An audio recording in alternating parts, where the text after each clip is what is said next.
మిట్ట మధ్యాహ్నం మండుటెండలో ఓ స్త్రీ ఒంటరిగా నీళ్ల కోసం వచ్చింది. ఎందుకో తెలుసా?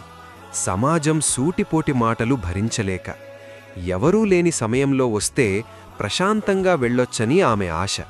కాని ఆ రోజు బావి దగ్గర ఆమె కోసం ఒక అద్భుతం ఎదురుచూస్తోంది. ఆయనే యేసుక్రీస్తు. ఆయన ఆమె గతాన్ని తవ్వి నిందించలేదు. అత్యంత ప్రేమగా మాట్లాడి ఎప్పటికీ దప్పిక తీర్చే జీవజలాన్ని ఇస్తానన్నాడు. ఆ క్షణంలో ఆమె హృదయం మారిపోయింది. తన భారాన్ని, అవమానాన్ని మోస్తున్న ఆ మట్టికుండను అక్కడే వదిలేసి సంతోషంగా ఊరిలోకి పరిగెత్తింది.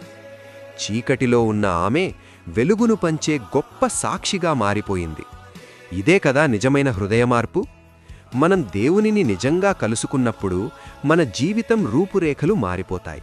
మన గతం ఎంత చీకటిగా ఉన్నా సరే, ఆయన మనల్ని క్షమించి ఒక కొత్త ఆరంభాన్ని ఇస్తాడు.